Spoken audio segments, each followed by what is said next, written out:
epekto lang JC sa game na ito dahil na rin sa nagpahinga na muna siya at dahil na rin sa malapit-lapit na ang FIBA World Cup at iwas na rin sa injury. Ibang klase pa rin ang lakas ng Gilas kahit na walang Jordan Clarkson, Kai Sotto, CJ Perez at Scottie Thompson ang nanguna sa scoring sa first quarter para sa Gilas team. Sa second quarter ay ang mga players na nanguna sa scoring para sa Gilas team ay sina Roger Pugoy, Kai Sotto, Jamie Malonzo, Chris Newsome at Scottie Thompson. 51 all ang score pagkatapos ng second quarter. Napansin rin natin na ibang klase talaga ang mga Filipino basketball fans dahil kahit kalaban ay idolo pa rin nila sa larangan ng basketball kagaya ni Karl Anthony Towns na talagang marami sa mga Filipino basketball fans ang nag-abang sa kanyang pagdating dito sa Pilipinas. At sa totoo lang ay napakalaki ng respeto natin sa mga NBA players sa larangan ng basketball. Ipinakita ng mga Pinoy ang mainit na pag-welcome nila dito kay Karl Anthony Towns at magandang laban ang mapapanood natin sa pagitan ng Dominican Republic at ng Gilas, Pilipinas. FIBA World Cup na nga at sobrang lapit na ng laro ng Gilas team at magsisimula ang first round sa August 25 at ilang tulog na nga lang ito. Unang makakalaban ng Gilas ang team ng Dominican Republic 8 PM ng gabi, Friday. Magkakasubukan na nga dito ang NBA big man na si Karl Anthony Towns at ang kanyang team na Dominican Republic laban sa Utah Jazz, shooting guard na si Jordan Clarkson kasama ang Gilas Pilipinas basketball team.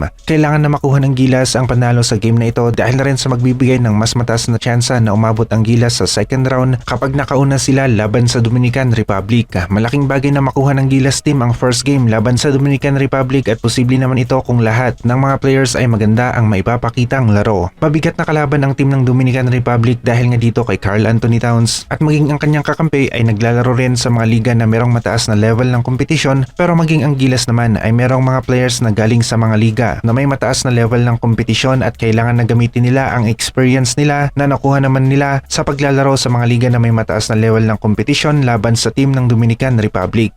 Lahat ng mga analyst at players ng bansa natin ay alam na magiging malaki para sa Gilas team kapag nakuha nila ang unang panalo laban sa team ng Dominican Republic.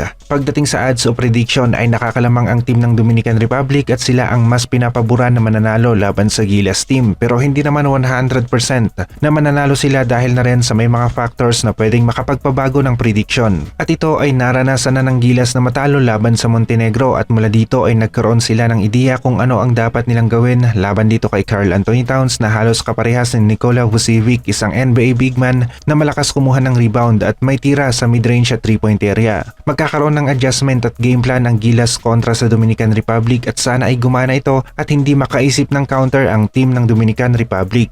Mas mataas ang tsansa ng Gilas na makapasok sa second round kapag nakuha nila kaagad ang panalo laban sa team ng Dominican Republic, kaya asahan natin na sa first game kaagad ng Gilas ay full support na kaagad ang mga Filipino basketball fans. Final 12 naman tayo ng Gilas at sino-sino nga ba ang mga players na matatanggal mula sa 16 players pool. Unahin na natin ang mga players na sa tingin natin ay pasok sa Final 12 at ito ay sina Kai Sotto, Junmar Fajardo, Japet Aguilar, AG Edu, Jamie Malonzo, Jordan Clarkson, Dwight Ramos, CJ Perez, Scottie Thompson at Renza Bando. Pabery Parks, Chris Newsome, Calvin Oftana, RR Pugoy at Ravena Brothers naman ang pwedeng matanggal sa Final 12 ng Gilas. Mas mataas ang intensity ng laro sa FIBA World Cup na mismo kumpara dito sa mga tune-up games dahil sa FIBA World Cup ay nakasalalay sa mga panalo ang pag-usad ng mga team sa second round ng torneo.